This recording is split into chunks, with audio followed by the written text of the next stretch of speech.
Nasib supporter nekat masuk lapangan laga Indonesia versus Argentina demi selfie bareng Alejandro Garnacho.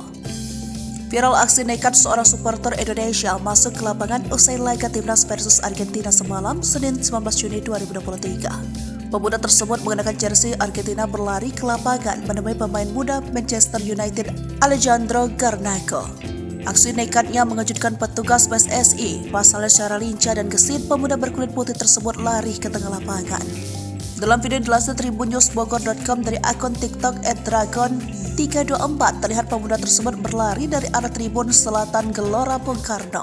Dengan kekuatan penuh, pemuda tersebut berlari ke arah pemain Argentina yang tengah berkumpul dengan punggawa Garuda. Berada di tengah pemain Argentina, supporter itu segera mencari pemain idolanya. Berhasil bertemu Alejandro Garnacho, pemuda tersebut langsung melayangkan ponselnya seraya mengambil foto bersama andalan timnas Argentina tersebut.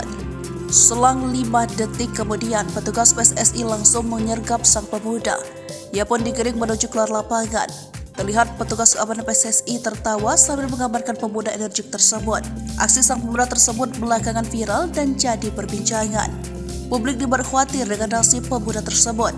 Rupanya setelah insiden tersebut, sang pemuda langsung dibawa keluar stadion dan diinterogasi beberapa saat. Lalu tak berselang lama, pemuda tersebut diperbolehkan untuk pulang. Sempat dibawa petugas keamanan, petugas tersebut tetap tersenyum. Bahkan saat diwawancarai media asing, pemuda yang mengenakan behel tersebut antusias. Sambil semeringah, pemuda tersebut lantas menunjukkan hasil fotonya bareng Garnacho. Meski pertemuan singkat, pemuda tersebut berhasil mengambil foto apik bersama idolanya tersebut.